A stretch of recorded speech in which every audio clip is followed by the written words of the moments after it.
First Takes next and final stop on the fall HBCU tour will be at Bethune-Cookman. That show will be Thursday, November 20th. So Bethune, you better show up, show out. We're looking forward to it. Go back to Sunday. Josh Allen got the better of Patrick Mahomes in their most recent duel on Sunday as the Bills picked up a critical 28-21 win over the Chiefs. With the win, Allen now improved to 5-1 in the regular season head-to-head against Mahomes. I don't know if that necessarily matters, but that's the record. The Chiefs fall to 5-4 with the loss. They're currently on the outside looking in of the AFC playoff picture, but ESPN Bet Sportsbook not only gives the Chiefs minus 700 odds to reach the playoffs, but are still the favorites to actually win the Super Bowl, if you can imagine. So let me repeat that. If the season ended right now, the Chiefs would not be in the postseason. We have them as the favorites to win the Super Bowl, but let's use our eyes a little bit here and do the eye test. Do we think that the Chiefs are actually in danger of missing the playoffs, Jeff Saturday? I actually do. I'm nervous. I mean, listen, I said this, and y'all and Stephen A. made fun of me last week. I thought this was a bigger game for the Chiefs and the Bills last week. And the reason is they have now lost 3 of their 4 games are to wild card teams in the AFC. Right, and so they got to face the Broncos, the Colts, the Chargers, and the Broncos again. They've already lost 4 games. Now, could this team go on a historic run and win them all? Absolutely. But their play hasn't shown you that. That Bills game, the Bills were in full control of that game. They flat out got after them. Make no mistake, they made Patrick Mahomes drop his eyes to look at that rush in a hurry. Now, I know Simmons is coming back, which is a good thing for their offense, for their left tackle, but Taylor got wore out on the right side. They're getting pushed around. Patrick Mahomes can't do Patrick Mahomes things when he's getting that is every quarterback's kryptonite. And when everybody just keeps going, no, they're going to be fine. They're going to be fine. Well, at some point, you kind of lose your mystique when you've lost 4 games and already this season. You still got a gauntlet of teams to play. What I saw against the Bills was shocking to me, not because of the loss, because again, the Bills, but it was the style of loss. I felt like the Bills were by far the most physical team, and by far they were the cleanest, like they were sharpest team that played the other night, and I was surprised by that. I thought it would be a much more competitive game than I saw them play out. And that was a Bills defensive front that was still shorthanded, Correct. right? No Ed Oliver, he's going to be out for Correct. an extended period of time. So, I mean, the fact that they hit Patrick Mahomes 15 times in that game is concerning. Josh Simmons coming back will fix some of it. I don't know that he fixes all of it. Correct. And the Kansas City Chiefs have been one-dimensional at times on the offensive side of the ball. They don't have a lot of balance. They don't have the consistency with the running game. That's something that they're going to have to improve. But the reality is this. There are 5 teams in the conference that have more wins than them through the halfway mark of the season. They are currently sitting in third place in their own division. Right. One of the things that we never talk about is the Kansas City Chiefs' path to being able to get back to the Super Bowl. Well, based on the current standings, they would have to go the wild card route, and we've never seen them do that. As a matter of fact, there's only been one team over the last decade to go the wild card route and win a championship. That was the Tampa Bay Buccaneers. Before that, it was the Green Bay Packers led by Aaron Rodgers in 2010. So it happens on average once every decade. So again, if we're trying to figure out where to land when it comes to the extremes of the Kansas City Chiefs, whether they'll miss the playoffs or make the Super Bowl, I have to lean toward Jeff Saturday and say they're more likely to miss the playoffs. Yeah. Oh, come on. Stephen A., what do you think? Y'all are insane. Y'all are insane. I'm with you. I mean, you should be ashamed of yourself. You should be ashamed of yourself. I mean, are you kidding me? What's wrong with y'all, man? Y'all both need to get tested. Kansas City and Patrick Mahomes ain't missing no damn playoffs, okay? It's not happening, all right? It's just not happening. And listen, I look at it differently. You got 2 games against Denver. That's 2 games to knock them off. Okay, you got the Indianapolis Colts. You can sit up there. You can get at them as well. Okay, of course, you got the Dallas Cowboys and a couple other teams in your schedule. I get that part. But this is a team that was giving up about 16 points a game. This is a team, obviously they gave up 21 in the first half again, but held them to 7 in the second half. It was still a game, all right? James Cook had over 100 yards rushing. When's the last time you see somebody rush for 100 yards against the Kansas City Chiefs? They're top 10 defense. They're top 10 offense. It's just that last year they were obviously unblemished in 1-score games, and this year they're 0-4. So it's definitely been a shift. It's somewhat alarming. I get that part. But all that says to me is that Patrick Mahomes and the crew is going to be like, look, y'all, it's time to stop playing games. I mean, the urgency of the moment has arrived. All our horses all our ducks on the road, rather, and we've got the crew here. Let's handle our business and get things done. You got Andy Reid there. You got Mahomes there. You got Travis Kelce there. You got Rice and Worthy and Thornton and these brothers. I think they'll be just fine. You got a defense that, you know what, they're not shabby. They're not awful. We know this. It's not the Cowboys. It's not the Bengals. It's just a break here or there. And usually when it comes to a Patrick Mahomes, more breaks will go his way than go against him. I'm not worried about the Chiefs like that at all. You want to have a discussion about the AFC West, I get that part. But in terms of them missing the playoffs altogether, no way in hell do I believe that's going to happen. I expect Kansas City to be one of the 7 teams in the AFC in the postseason. For what it's worth, Patrick Mahomes and the Kansas City Chiefs have never missed the postseason since he became the starter back in 2018. Agreed. This is like part of their DNA. They figure out ways to win. Now the one-score game They've never missed the thing, AFC Championship game. Exactly. The one-score decision making this year obviously gives us room for pause. But there's a lot of runway left. This isn't a team that, and the game against the Bills, I thought it would be a little bit more competitive, but it's not like they were blowing them out of the water. And Patrick Mahomes was so uncomfortable the entire game. Yeah, that's the point. They were just out physical. Like, how often have we seen a Chiefs team go in and James Cook run the pill, tote the pill on them, and then flip it over and watch their defense, who, again, is not the group that they thought that the Bills thought they were going to go in with, and just absolutely terrorize Patrick Mahomes. Like, they made – listen, that game wasn't as close as the score indicates. I'm just letting you know that was not that close of a football game. That's a problem, because the whole thing that Stephen A. is saying is, hey, now's the time. Wasn't before the Bills game the time? Yeah. Like, come on, man. Let me tell you something. They've had that conversation. We've seen them turn it up before. Yeah. Okay. We've seen that. And Stephen, don't act like you don't know that. You're not wrong, but when Patrick Mahomes himself is expressing urgency and saying we're kind of running out of time in terms of getting things figured out, it can't be about, hey, we'll get it fixed, we'll get it fixed. It needs to happen. When he's saying that after the game, this road before. then maybe we should feel the same way. When does Patrick Mahomes sound?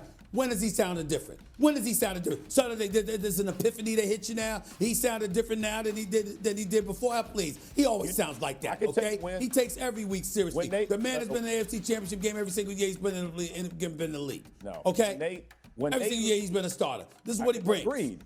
He is a beast. We're not trying to take away from what we're saying is that when he loses, it's based on the offensive line. They better fix it in a hurry. Well, they're getting Simmons back. Okay, he better come in and anchor it down. And by the way, guys, he's got 4 games against the AFC West. He's got 2 against the Broncos, 1 against the Chargers, 1 against the Las Vegas Raiders. Yeah. Okay. All right. Like you just said, CC, he talking about the urgency of the moment. Well, the urgency of the moment is what Patrick Mahomes is saying against the AFC West opponent. Who you betting on? Well, I mean, you've only won one game. 10 of the heavyweight showdown between the 2 top quarterbacks in the league. You got Patrick, you got Josh Allen, and this one started quickly for Buffalo. Opening drive, it's Allen, it's Dalton Kincaid, and the Bills were firing fast. Yeah, you say they needed a number one, I guess not. Just get a number 1 tight end and a quarterback like Josh Allen. They were finding the tight ends. It was Kincaid on one side and now down the other way.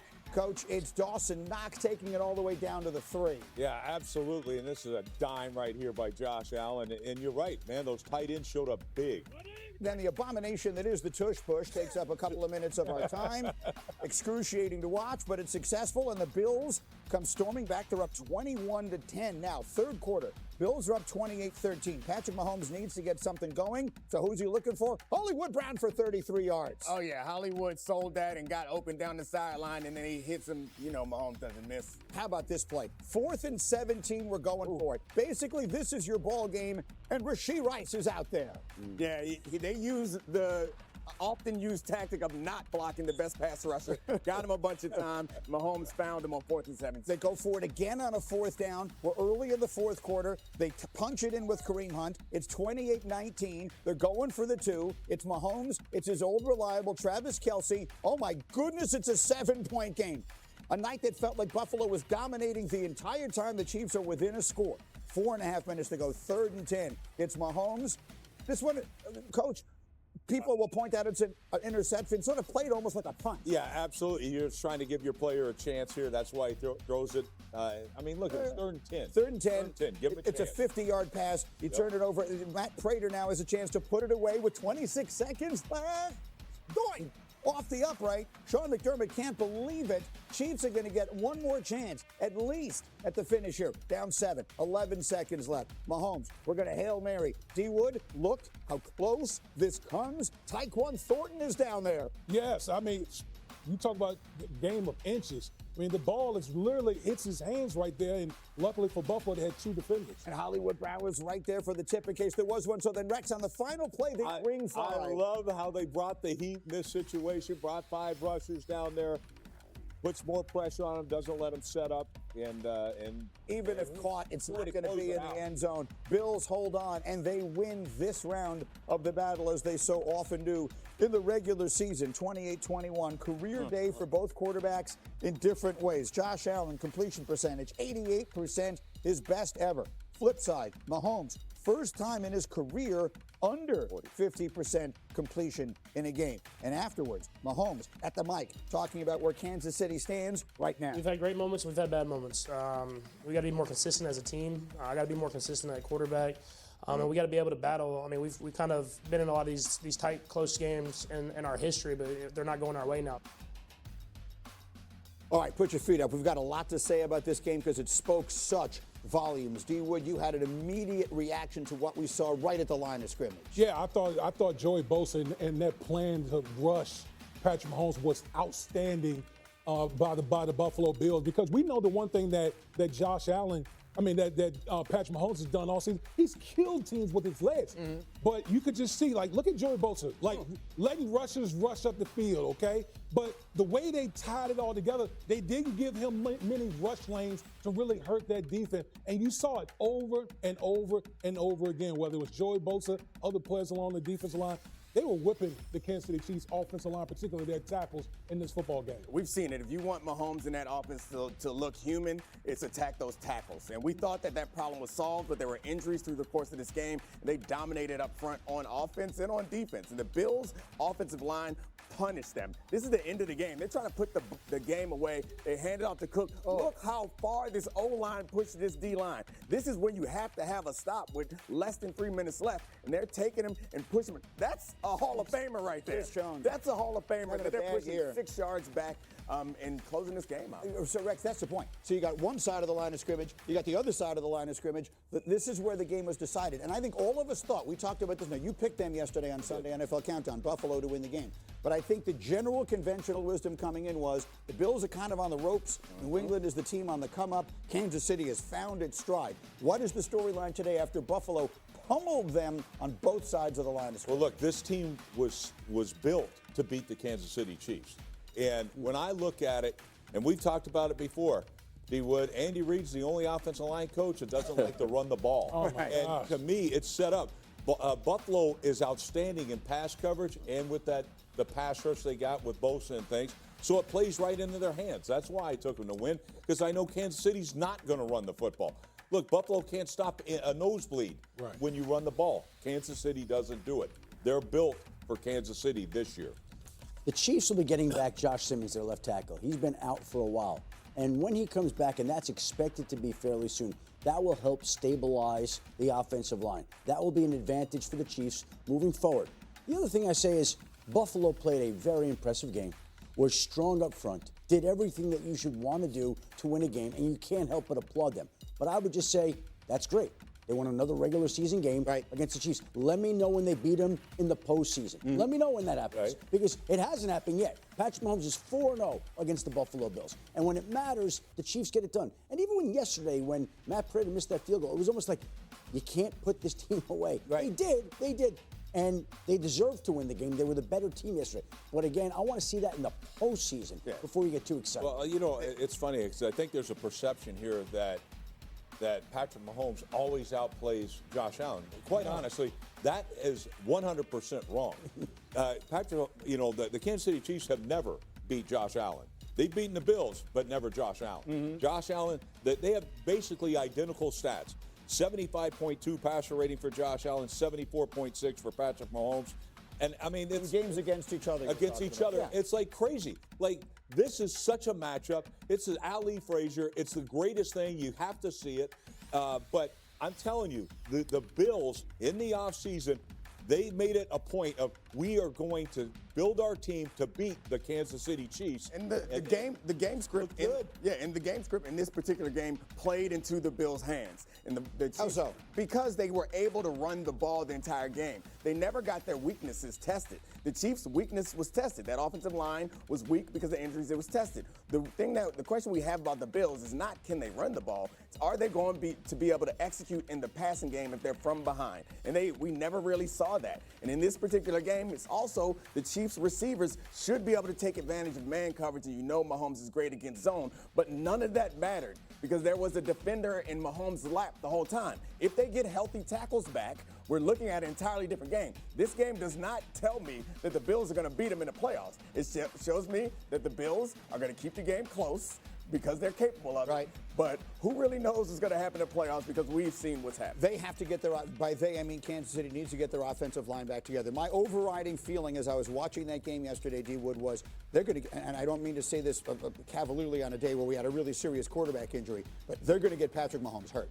He got hit so many times yesterday, so hard. They cannot allow that. And that's a Buffalo defense. I know they can rush the passer. That is not a dominant Buffalo defense by any means, and they beat the heck out of Patrick Mahomes yesterday. Yeah, I mean, I'm just watching the game. Like, I don't know if Patrick Mahomes is going to even last the whole game. That's what I was thinking, You know, too. the way they decided to rush Patrick Mahomes, they just kept them squeezed inside the pocket, and those guys were just teeing off on him. The other thing that's notable is that the Chiefs have had a habit in recent years of putting away teams in close games. If we go back to last year, I think they were 11-0 in close games. Yes. This year, in games decided by a touchdown, One score. they're 0-4. Correct. 0-4. So they have been missing some sort of killer instinct this year, and maybe that'll come around and it'll show up later in the year as it did for them last year. The Kansas City Chiefs just sat on their hands during the most critical trade deadline in years while their rivals loaded up for war. And honestly, this might be the biggest mistake Brett Veach has made in his entire career as general manager. While everyone else was making moves to get better, to address glaring weaknesses, to go all in on their championship windows, Kansas City decided that a 5-4 record with obvious holes was good enough to stand pat. This isn't just disappointing, this is straight up negligent when you have Patrick Mahomes in his prime and you're wasting precious years of his career because you're too scared to pull the trigger on a third-round pick. Look, before we dive deep into this mess, I need you guys to do something for me. Stop everything you're doing right now and drop in the comments where you're watching this from and how many years you've been part of Chiefs Kingdom. This isn't just curiosity, there's a specific reason I'm asking. I bet 90% of Chiefs fans still haven't realized the real magnitude of what just happened at this trade deadline and what it means for our season. Seriously, most people are only seeing the surface. So if you're part of that 10% who really understand football at a deeper level, prove it to me by writing your city and explaining what you think was the smartest or dumbest move Kansas City made in the last 6 months. The trade deadline came and went, and Chiefs Kingdom watched in absolute horror as Brett Veach made exactly 0 moves. Nothing, nada, not a single transaction, while the rest of the NFL was having a field day improving their rosters. The Cowboys went out and added a superstar defensive tackle, giving up some draft capital to make it happen. The Eagles made a couple of moves before the deadline, adding Jalen Phillips in another piece. Phillips, man, that's a guy I thought we could have and should have added. We're going to talk about him in detail in just a minute because that one stings. The Colts pulled off an enormous blockbuster this morning, going out and getting Sauce Gardner in a trade that sent shockwaves through the league. Meanwhile, we didn't do anything to upgrade this 5-4 roster that has obvious glaring needs that we've been screaming about for months. The defensive line and pass rush have been a massive issue all season long. We've struggled to generate pressure consistently, and it's been costing us games left and right. It's not speculation, it's facts backed up by film and statistics. Unless you address the pass rush, unless you figure out a way to get to opposing quarterbacks, you're gonna keep losing games you should win. Other teams recognized this and did something about it. The Eagles addressed it with the Jalen Phillips trade, and you know what it cost them?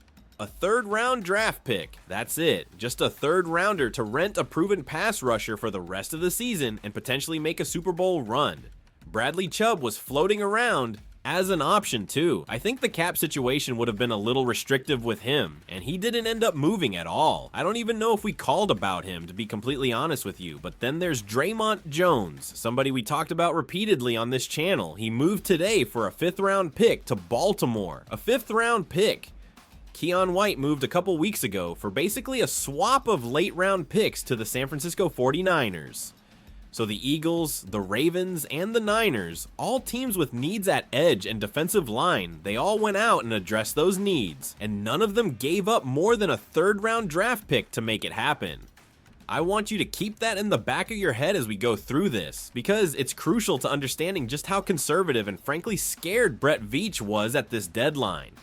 The cost to upgrade at edge rusher was at most a 3rd round draft pick this year. That was what teams across the league were giving up to improve their rosters immediately. Trey Hendrickson didn't move, but that was never a real option anyway. Cincinnati wanted a 1st round pick for him, and that just wasn't realistic or worth it for Kansas City. We talked about that possibility in past videos, but of the realistic options that we actually could have acquired, guys who would have made an immediate impact on our defense, none of them moved for more than a 3rd round pick. So to everybody out there saying it would have been hugely negative for Kansas City to trade for some of these guys, that we would have mortgaged our future, I'm here to tell you that you're just wrong. I talked about Jalen Phillips being a little bit too expensive in previous videos, but I thought that was going to require a 2nd round draft pick. I genuinely believe that's what you'd have to give up to go out and rent Phillips for 1 year and make a legitimate championship push. But it was only a 3rd rounder. I would have done that deal in a heartbeat. I don't know how many of you out there wouldn't have made that trade. Let me know in the comments right now, would you have given up a 3rd round pick for Jalen Phillips? Type Y for yes if you would have done that trade. Type N for no if you weren't interested in that move. Here's where it gets even more frustrating and honestly makes my blood boil. As soon as we got through the deadline, I tweeted out something I knew was coming. I said Kansas City is about to leak a report that the Chiefs were aggressive in pursuing Breece Hall, but that the price was ultimately too high, that they were firm on their desire to give up no more than a conditional 4th round draft pick.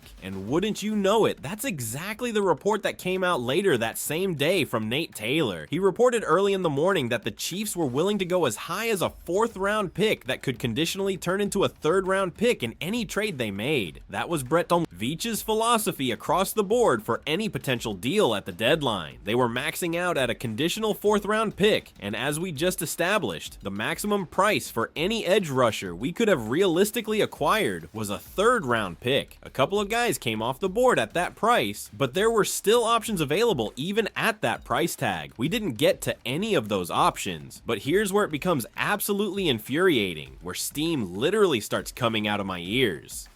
Connor Hughes on his podcast, The Jets' Final Drive, said the Chiefs offered a 4th round draft pick for Breece Hall and the Jets declined because they were looking for a 3rd. He also mentioned that a team offered a 2nd round pick for Jermaine Johnson, but the Jets wanted a little bit more than that. I'm completely fine with us not giving up a 2nd to go get Jermaine Johnson, and I definitely didn't want to give up a 1st for him. That's a trade I'm perfectly happy we didn't make. But man, it absolutely boils my blood when I hear that it was possible for us to acquire Breece Hall at the cost of just a 3rd round draft pick. Guys, I mean, I'm literally speechless. What are we doing here? That should have been done the minute New York said the cost is a 3rd rounder. We should have immediately said, okay, we're fine doing that. Thank you very much. We'll take Breece Hall and you take the 3rd round pick. Because it's just a 3rd round draft pick, what are you drafting in the 3rd round? You'd be lucky to get half of what Breece Hall is with your average 3rd round selection. It's absolutely boneheaded, in my opinion, that you wouldn't go out and make that move immediately. To those people saying you're just renting Breece Hall for 1 year, I'm totally fine with that if it gets us a Super Bowl ring at the cost of a 3rd round pick. Hell yeah, I'll make that trade every single day that ends in Y and any day that doesn't. That's a phenomenal trade in my opinion. A 3rd round draft pick to significantly increase your chances at winning a Super Bowl championship this season. I think everybody should want to do that trade. We saw the Rams do exactly that a couple of years ago with their famous strategy of saying screw them picks, and it worked brilliantly. They won a Super Bowl, and here we are just a few years later with that historical example not too far in the rearview mirror, yet we're holding on to draft picks for dear life. And we're not even talking about premium picks here. We're holding on to a 3rd round draft pick like it's it's a first rounder, it's just too conservative for my taste. You have Patrick Mahomes right now playing at age 30, and I genuinely believe he's playing the best football of his career when you consider everything that's been around him this season. Considering the guys who have missed time, considering the injury situation on the offensive line, considering the lack of weapons at certain points, I think you can absolutely make the argument that outside of maybe his first season as a starter, Mahomes is playing some of the best football we've ever seen from him as he continues to age like fine wine, yet we continue to be conservative in roster building around him. That's completely unacceptable in my opinion. It's absolutely inexcusable that we didn't get at least one move done at the deadline. And to the crowd out there who keep saying we can't afford to make trades from a salary cap perspective, you're wrong. I'm telling you directly, you are wrong. And I've already proven how wrong you are just by looking at the other trades that were actually made. We could have afforded it from a draft pick perspective. We absolutely could have. We have 3rd round picks to give up. We have 4th round picks to give up. We have 5th round picks to give up. We're the Kansas City Chiefs. We're going to be drafting at the end of every single round anyway because we're a championship caliber team. Why do we place such an incredibly high value on these draft picks? Our 3rd round draft picks are fundamentally 4th round draft picks because of where we're selecting. Our 1st round draft picks are fundamentally 2nd round draft picks. Our 2nd round picks are fundamentally 3rd round picks. That's just the reality of being a good team. We're picking at the very end of every round, so you should have a lower value on draft picks than basically any other team in the NFL in my opinion. The cap space wouldn't have put us over on any of the deals we've discussed except for maybe Bradley Chubb, and even then there are ways to make it work. Look, the Chiefs may be millions and millions over the projected cap next season, but I think you could have done contract extensions with both Breece Hall and Draymond Jones if they'd come in and played well for us down the stretch. There are always ways to restructure the salary cap. Brett Veach, who we're going to talk about extensively in just a minute, has actually been really good at managing the cap throughout his career. That's been one of his biggest successes with Kansas City, structuring our cap space well and finding creative ways to keep key players. I think we're going to release Jawan Taylor after this season, which is going to save us north of $20 million.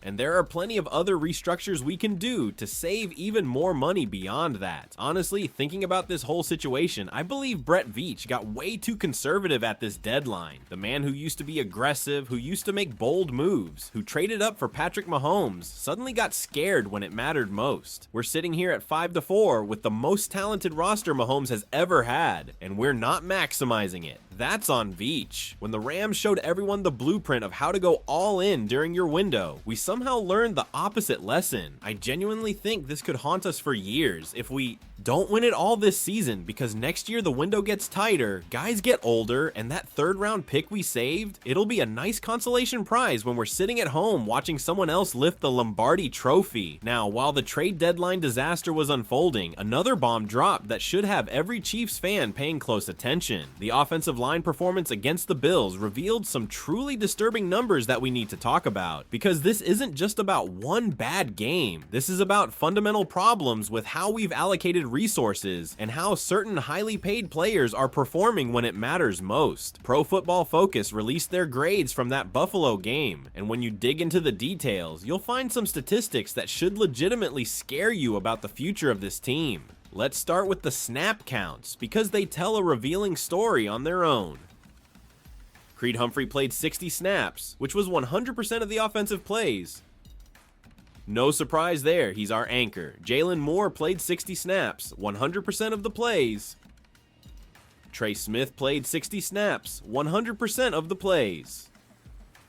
Now, the Chiefs don't rotate offensive linemen basically at all, so at this point with 60 total snaps in the game and only 3 offensive linemen playing every single one, something starts to look weird. Kingsley Suamataia played 59 snaps with Mike Caliendo getting just 1. Then you have the real red flag, Jawan Taylor at 43 snaps and Wanya Morris at 17 snaps. 7 different offensive linemen saw the field against the Buffalo Bills. 7. Normally that's gonna spell trouble, and boy did it ever spell trouble in this game. Some of the specific problems might surprise you though. Jalen Moore was getting picked on heavily during and after this game in the media and on social media. I know PFF scores and grades aren't the be-all end-all of evaluation, but Moore actually had a pass blocking grade of 69.1 in this game. That's not an elite score by any means, but it's decent, it's respectable. A 69.1 isn't going to be getting your quarterback destroyed every single play. The more troubling number for Moore was his 59.8 run blocking score, especially because the Bills had really struggled to stop the run prior to facing Kansas City. So that's concerning, but not catastrophic. Jawan Taylor, another popular punching bag around Chiefs Kingdom, and honestly, for good reason given his penalties and inconsistency, had a 61.2 pass blocking grade. Not great at all. His run blocking grade was a miserable 39.2. Under 40 for a run blocking grade is genuinely terrible. You knew Jawan Taylor wasn't going to give you an elite run blocking performance, but I don't think anybody thought it would be that bad. Under 40. Something was seriously going wrong there, with Taylor not being able to get to his blocks in the running game, and that sets you back tremendously in the rare occasions that Andy Reid actually decides to run the football. A pass blocking grade of 61.2 is definitely a bad game, but it's not the worst game in the world. We've seen worse. So we have obvious concerns about Kingsley Suamataia coming into this season, right? We saw him play last year, and it wasn't pretty for the most part. A lot of Chiefs fans, myself included, were worried about what his sophomore season would look like, but Kingsley Suamataia in this particular game against Buffalo was actually really solid. Not amazing, not spectacular, but pretty damn good considering expectations. He posted a 75.4 run blocking grade, and that's exactly what you'd expect from Kingsley. He's so big, he's so strong, he's so mobile for his size. We knew he'd be able to come onto the field and run block effectively this season. It was the pass blocking that gave us major concern as Chiefs fans heading into the year. He scored a 67.9 pass blocking grade in this game. Again, PFF grades aren't perfect, but they give you a general sense of performance. Thinking back to that game and watching it live, I genuinely don't remember Kingsley looking like the problem at any point. He held up reasonably well given the circumstances. So if Moore was decent, if Taylor was bad but not historically awful, and if Suamataia actually exceeded expectations, what the hell went wrong? Was it Creed Humphrey? Did our all-pro center suddenly forget how to play? No, Creed Humphrey was Creed Humphrey, meaning he was excellent as always. That 69.7 run blocking grade is solid, and Kansas City barely ran the ball anyway, so that's almost irrelevant, which leaves us with one name, and this is where it gets really ugly. Trey Smith posted a 69.7 run blocking grade, which is fine. That was on like 4 snaps anyway, since Kansas City ran the ball approximately 3.5 times in this entire game on purpose. But that pass blocking grade, oh man, that pass blocking grade is a problem. Trey Smith scored a 49.6 pass blocking grade against the Bills. Let me say that again, 49.6. That's an F. That's not just bad, that's historically poor performance from a guy who's supposed to be one of your foundational pieces. And again, obviously PFF grades aren't the ultimate authority on football, but for someone to watch all the tape and come away thinking that guy scored below 50, that should give you serious pause. That should give you major concern about what's happening with one of your highest paid offensive linemen. Speaking of highest paid, let's talk about what Wanya Morris did when he came in for those 17 snaps due to injuries. Morris didn't have a great game either. He posted a run blocking grade of 59.3 and a pass blocking grade of 56.8 on those 17 snaps. Now, probably if things were different and Morris was on the field more, that pass blocking grade likely would have gone down even further. Would it have gotten to 49.6? I don't know, maybe not, but it wouldn't have been good. Here's where we take a major turn in this conversation, and this is where things get really uncomfortable for a lot of Chiefs fans to hear. Trey Smith is going to be making roughly $25 million next year. Let that sink in for a second. $25 million. That is currently the #1 salary in the entire NFL for offensive guards. The average of the top 10 paid offensive guards in the NFL, including Trey Smith in that calculation, is $15.95 million. So you're looking at a gap of about $9 million. Trey Smith is making $9 million more than the average of the top 10 guards at his position. That's rough. and he's an offensive guard. He's not a left tackle. He's not a center with play calling responsibilities. He's a guard. We've seen what Kingsley Swamataya can do after washing out at offensive tackle and moving inside. Do you think Wanya Morris could be a functional offensive guard in the NFL? I think he absolutely could with proper development. So here's the question nobody wants to ask. Are we getting $25 million worth of value from Trey Smith based on his performance this season, and especially in crucial games like the Bills matchup? I'd argue we're not even close. But it's not just Trey Smith. This goes much deeper into fundamental problems with how this roster is constructed and how resources are allocated. Nick Bolton is going to make roughly $20 million next year. That makes him the 5th highest paid middle linebacker in the entire NFL. Is Nick Bolton the 5th best middle linebacker in football? Maybe he's the 5th most consistent at making the plays he's supposed to make within the scheme. Maybe he's the 5th best at doing exactly what you're counting on Nick Bolton to do, which is stop the run and be in the right place at the right time. But is he truly the 5th most valuable linebacker in the league? That's debatable, especially when you consider his biggest weakness. The average of the top 10 highest paid linebackers is $15.4 million. Between $20 million and $15 million, we'll call it a $5 million gap. So you're looking at $14 million of premium salary between Trey Smith and Nick Bolton compared to the average of the top 10 at their respective positions. But we're not done yet, because there's a third contract that makes this situation even more complicated and potentially unsustainable. Chris Jones is going to make $44.85 million next season. Let me repeat that because it's such a staggering number. $44.85 million. That's the number one salary for defensive tackles in the NFL. The average of the top 10 paid defensive tackles is $24.9 million. That's basically a $20 million gap between what Chris Jones